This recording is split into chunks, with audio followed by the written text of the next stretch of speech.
Assalamualaikum warahmatullahi wabarakatuh. Perkenalkan, nama saya Sarinawati, NIM 1183 1075, jurusan Komunikasi dan Penyiaran Islam, Fakultas Usuluddin Adab dan Dakwah. Nah, saya di sini untuk menulis tugas mata kuliah UTS Lobby dan Negotiation. Nah, di mana tugas ini mengenai tentang untuk mencari sebuah studi kasus yang mengenai aturan, keputusan atau kebijakan yang dapat merugikan pribadi atau merugikan banyak pihak.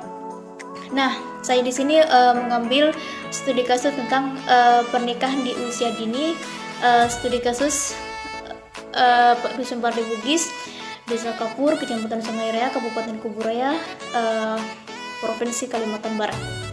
Nah, di sini ada beberapa pertanyaan di mana saya harus menjawabnya melalui analisis studi kasus saya.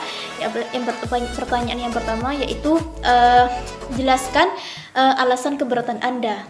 Nah, pernikahan dini ini banyak sekali dampak negatifnya daripada dampak positifnya. Dikarenakan pernikahan dini ini dapat merugikan kedua belah pihak, yaitu antara si laki-laki dan si perempuan. Adapun dampak negatifnya itu disebabkan dari psikologis, sosial, ekonomi, kesehatan, dan bahkan terhambatnya pendidikan bagi si pelaku pernikahan dini. Nah, kemudian pertanyaan kedua, siapa saja yang akan Anda lobby? Nah, yang saya akan lobby yang pertama yaitu para keluarga pelaku pernikahan dini, kemudian si pelaku pernikahan dini. Kemudian bagaimana cara Anda mengenali pihak yang dilobi? Nah, pertama-tama saya akan melakukan pendekatan terlebih dahulu kepada pihak pelobi, yaitu antara orang tua pelaku pernikahan dini dan kemudian si pelaku pernikahan dini. Kemudian setelah itu saya akan melakukan pertemuan-pertemuan dengan pihak pelobi. Kemudian pertanyaan yang ketiga yaitu bagaimana Anda merencanakan, mempersiapkan, mengorganisasikan, dan melaksanakannya. Nah, pertama merencanakan. Nah, merencanakan cara saya yang pertama itu merencanakan ialah dengan cara mengonsep terlebih dahulu apa saja yang akan dilobi dengan pihak lobi, kemudian menetapkan target dan strategi supaya yang dilobi ini dapat dilakukan dengan baik dan tidak ada pihak yang dirugikan. Kemudian mempersiapkan. Nah, sebelum kita melakukan lobby, tentunya kita harus mengatur kebutuhan apa saja yang dibutuhkan.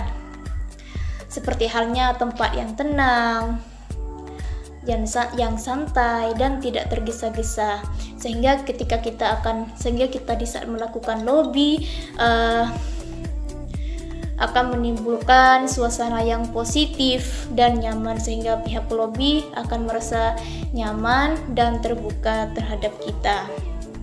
Kemudian ada beberapa langkah dalam mempersiapkan lobby. Nah, ada beberapa langkah dalam mempersiapkan lobby. Yang pertama itu kita harus menguasai masalah yang dibicarakan. Kemudian yang kedua itu mulai berbicara bila situasi telah memungkinkan. Kemudian yang ketiga yaitu cara berbicara kita harus jelas dan jangan terlalu cepat, mengatur volume suara dan berbicara dengan kata-kata yang baik. Kemudian langkah yang selanjutnya itu mengorganisasikan atau menyusun lobby. Nah, dalam mengorganisasikan di sini ada beberapa tahap yang harus kita tentukan terlebih dahulu. Yang pertama itu menetapkan bentuk kegiatannya seperti apa. Kemudian yang kedua itu menetapkan tempat, menetapkan waktu, kemudian menetapkan tujuan lobby, kemudian menetapkan strategi dan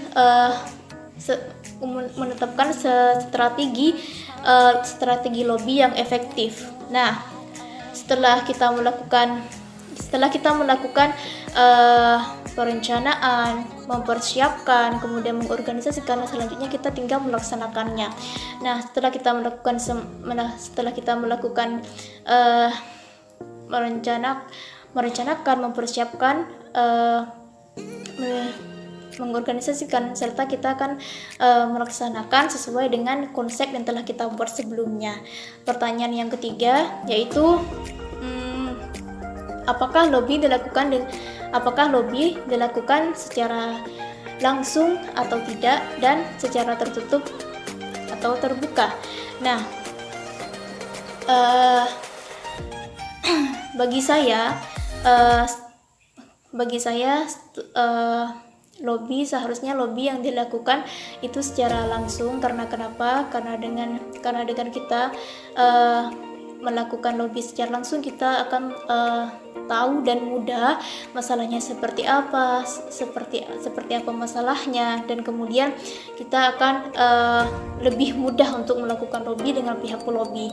Kemudian secara tertutup, karena masalah yang saya ambil ini merupakan mengenai tentang pernikahan di usia dini. Nah, otomatis ini kan masalah keluarga, jadi tidak semua orang harus mengetahui hal tersebut. Mungkin hanya ini yang dapat saya sampaikan, kurang lebihnya saya mohon maaf. Akhirul kalam, wassalamualaikum warahmatullahi wabarakatuh.